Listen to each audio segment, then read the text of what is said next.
स्वराज्य मेरा जन्मसिद्ध अधिकार है और इसे मैं लेके रहूँगा। ऐसी सोच रखने वाले राष्ट्रीय स्तर के कुशल नेता लोकमान्य बाल गंगाधर तिलक जी की जयंती पर मैं उन्हें नमन करता हूँ और साथ ही साथ कुछ बातें उनके बारे में मैं आपसे करना चाहूँगा, जिनको मैंने अपने पढ़ने के बाद अपने शब्दों में कुछ लिखने का प्रयास किया है। उम्मीद करता हूँ कि आपको वो बातें पसंद आएंगी। हम बात करते हैं लोकमान्य बाल गंगाधर तिलक जी की। बाल गंगाधर तिलक जी राष्ट्रीय आंदोलन के जनक के रूप में जाने जाते हैं। भारतीय राष्ट्रीय आंदोलन के पहले लीडर बाल गंगाधर तिलक जी ही रहे हैं। तिलक जी एक बहुमुखी प्रतिभा के धनी थे।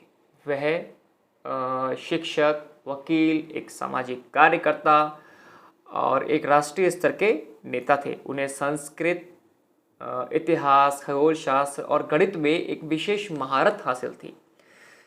तिलक जी को लोग प्यार से लोकमान्य कहकर पुकारा करते थे। स्वतंत्रता के समय में उन्होंने कहा था कि स्वराज्य मेरा जन्मसिद्ध अधिकार है और इसे मैं लेकर रहूँगा। उनके इस नारे से लोग बहुत ज़्यादा प्रोत्साहित हुए थे। तिलक जी पूरी तरीके से महात्मा गांधी जी का समर्थन नहीं करते थे। भी आप आगे हम बात करेंगे कि किस तरीके से बाद में दो दल, नरम दल और गरम दल में इनका विभाजन हो जाता है। तिलक जी का जो जन्म है एक चित्पावन ब्राह्मण परिवार में हुआ था। इनके पिता गंगाधर तिलक एक स्कूल में संस्कृत के अध्यापक थे। तिलक को बचपन से ही पढ़ाई में रुचि थी और वे गणित में बहुत ज़्यादा कुशल थे। जब 10 साल के थे तो इनके पिता रत्नागिरी से पुणे आ गए। यहाँ पर उन्होंने एंग्लो वर्नाकुलर स्कूल में अपनी शिक्षा को प्राप्त करना शुरू कर दिया। कुछ समय के बाद उनकी माता का देहांत हो जाता है और 16 वर्ष की उम्र में तिलक जी के ऊपर से पिता का साया भी उठ जाता है।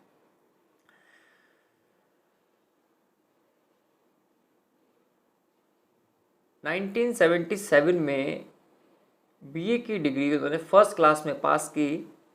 इसके बाद भारत के इतिहास में तिलक जी वो पीढ़ी हैं जिन्होंने मॉडर्न पढ़ाई की शुरुआत की और कॉलेज से शिक्षा ग्रहण की और इसके बाद भी उन्होंने अपनी LLB की डिग्री को हासिल किया और अपनी पढ़ाई को लगातार जारी रखा। ग्रेजुएशन करने के बाद तिलक जी एक स्कूल में गणित के अध्यापक हो गए।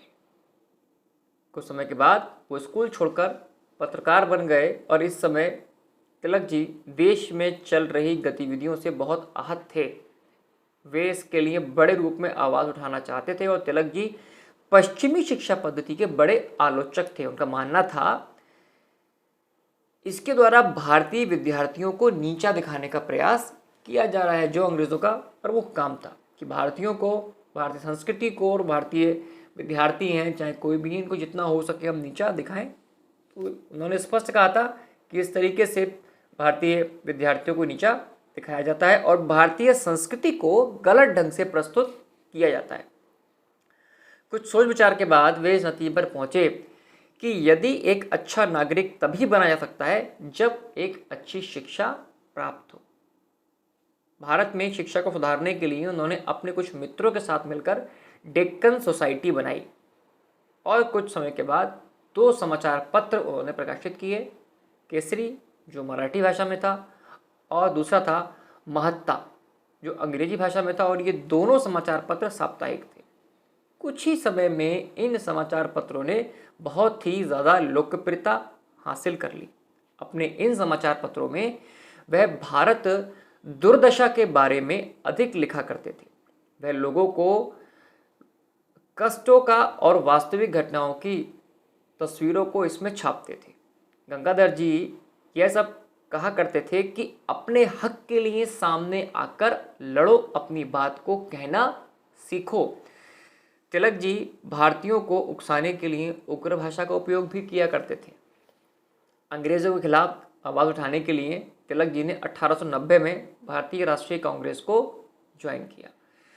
महात्मा गांधी से पहले भारतीय नेता के रूप में यदि अंग्रेज़ किसी को जानते थे तो वह थे हमारे लोकमान्य बाल गंगाधर तिलक। वे पुणे में एक म्युनिसिपल एवं मुंबई में मंडल के सदस्य भी रहे। तिलक जी एक महान समाज सुधारक थे। उन्होंने बाल विवाह का विरोध किया और विधवा पुनर्विवाह का समर्थन किया। 1897 में तिलक अपने भाषण के द्वारा अशांति फैलाए जाने और सरकार के विरोध में बोलने के कारण उनको जेल जाना पड़ा। लगभग 1.5 से 2 साल के बाद वो बाहर आते हैं और ब्रिटिश सरकार उन्हें एक टैग देती है कि भारतीय अशांति के पिता। जेल से आने के बाद तिलक जी ने स्वदेशी आंदोलन की शुरुआत की और जितना भी विदेशी सामान था उन्होंने उसका बहिष्कार किया।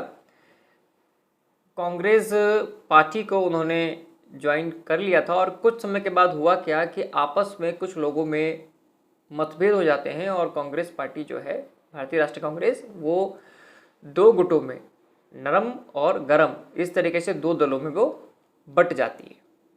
अब गरमपंथी जो है वो तो बाल गंगाधर तिलक जी के द्वारा उनको लीड किया जाता है और नरमपंथियों को गोपाल कृष्ण गोखले जी के द्वारा लीड किया जाता है। अब 2 दल तो हो जाते हैं, लेकिन दोनों का उद्देश्य एक ही है, भारत की आज़ादी। तिलक जी बंगाल के बिपिन चंद्र पाल एवं पंजाब के लाला लाजपत राय का समर्थन करने लगे और यहीं से देश में 3 तिकड़ी के रूप में निकल के बाहर आते हैं, लाल, बाल और पाल। 1909 में तिलक जी ने अपना पेपर केसरी से जो है तुरंत उन्होंने स्वराज्य की बात की कि हमको तुरंत स्वराज्य चाहिए, जिसके बाद उन पर राजद्रोह का मुकदमा चलाया गया और 6 वर्ष के लिए उनको कारावास की सजा सुनाई गई और उनको जेल में बर्मा भेज दिया गया। यहाँ से जेल में उन्होंने बहुत सारी किताबों को पढ़ा और साथ ही साथ उन्होंने गीता का रहस्य पुस्तक लिखी। 8 जून 1916 को तिलक जी जो थे जेल से रिहा कर दिए गए। जेल से बाहर आने के बाद तिलक जी ने 1996 में कांग्रेस पार्टी को ज्वाइन किया था। वे कांग्रेस के दोनों दलों को फिर से जोड़ने की कोशिश करते रहे और इसके बाद उन्होंने महात्मा गांधी जी को समझाने की काफ़ी कोशिशें की, काफ़ी बातें होती रही, लेकिन उनकी सारी कोशिशें बेकार गई और इसके बाद उन्होंने अपनी एक अलग पार्टी होम रूल लीग बनाई। इसके बाद तिलक जी देश भर में भ्रमण करने के लिए निकल पड़े और अपने आंदोलन से उन्होंने लोगों को जोड़ने का भरसक प्रयास किया। भारत माता की स्वतंत्रता पाने की लड़ाई में बाल गंगाधर तिलक जी जीवन भर कार्यरत रहे, जीवन भर देश का भ्रमण करते रहे और इस कोशिश में रहे कि मैं किसी न किसी तरीके से देश पूर्ण स्वराज्य को जो है प्राप्त करने की कोशिश में मैं सफल हो जाऊं। लेकिन अचानक ही 1 अगस्त 1920 को मुंबई में उनकी अचानक मृत्यु हो गई और देश का वह दीपक सदा के लिए बुझ गया जो अंग्रेज़ों की नज़र में भारतीय क्रांति का या भारतीय आंदोलनकर्ता क्रांतिकारियों का सबसे बड़ा नेता था और उनको वह प्रथम क्रांतिकारी के रूप में मानते थे। हम लोगों के बीच से 1 अगस्त 1920 को यहाँ से परलोक के लिए प्रस्थान हो गई।